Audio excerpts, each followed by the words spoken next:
So hello বন্ধুরা, আমার নাম জয়, আপনারা দেখছেন বং এডিট। সো আশা করি সবাই নিশ্চয়ই ভালো আছো। সো আজকের এই ভিডিওটা আপনার জন্য খুবই গুরুত্বপূর্ণ হতে চলেছে। সো আজকের এই ভিডিওটিতে আমি আপনাকে দেখাবো থাম্বনেলের যে আউটলাইন আছে সেই আউটলাইন কীভাবে বানাবেন। তো guys, আপনি হয়তো দেখেছেন যে প্রফেশনাল যে ইউটিউবার আছে তার যে থাম্বনেলের মধ্যে যে আউটলাইনগুলো থাকে, সো সেই আউটলাইনগুলো কীভাবে বানাবেন আজকের এই ভিডিওটিতে আমি আপনাকে দেখাবো। তো বন্ধুরা, চলো শুরু করি আজকের এই ভিডিওটি। আর এখনও যদি আমার চ্যানেলকে সাবস্ক্রাইব করে না থাকেন তাহলে প্লিজ চ্যানেলকে সাবস্ক্রাইব করে নেবেন, আর পাশে যে ঘন্টিটি আছে ওটিকে প্রেস করে নেবেন। সো বন্ধুরা, চলো শুরু করি আজকের এই ভিডিওটি। সো আউটলাইন বানার জন্য আপনাকে একটা অ্যাপ্লিকেশন দরকার হবে। সেই অ্যাপ্লিকেশনের নাম হচ্ছিল পিকসার্ট। সো এই অ্যাপটি আপনি প্লে স্টোরে পেয়ে যাবেন, বা আমার যে ভিডিওটি আছে ভিডিওটি ডিসক্রিপশনে আমি দিয়ে দেবো। সো পিকসার্ট অ্যাপ্লিকেশনটি ওপেন করব।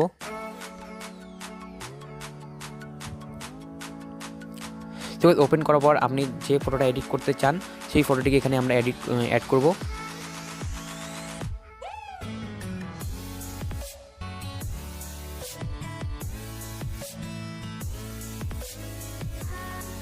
সো গাইস, করার পর এখানে আপনি দেখতে পাচ্ছেন এখানে কাট আউটের অপশন আছে। কাট আউটে ক্লিক করব। তো আমি যে স্টেপগুলো করছি সেই স্টেপগুলো করবেন আপনিও।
সো গাইস, এখানে হয়ে গেছে। সো তারপর গাইস এখানে আমি দেখতে পাচ্ছি এখানে বর্ডার নামে একটি অ্যাপে গেছে। সো এখানে ক্লিক করব।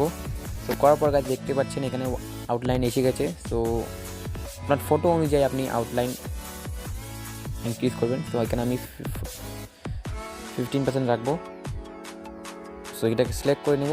তো গাইস ফটোটিকে সেভ করার জন্য আপনাকে ড্রতে যেতে হবে।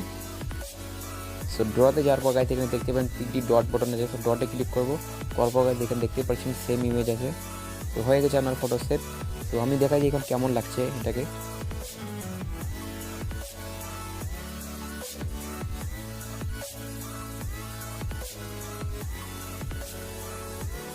থাম্বনেলটি রেডি হয়ে গেছে। So thank you for watching guys. আর ভিডিওটা কেমন হয়েছে আমাকে কমেন্টে জানাবেন। So thank you for watching.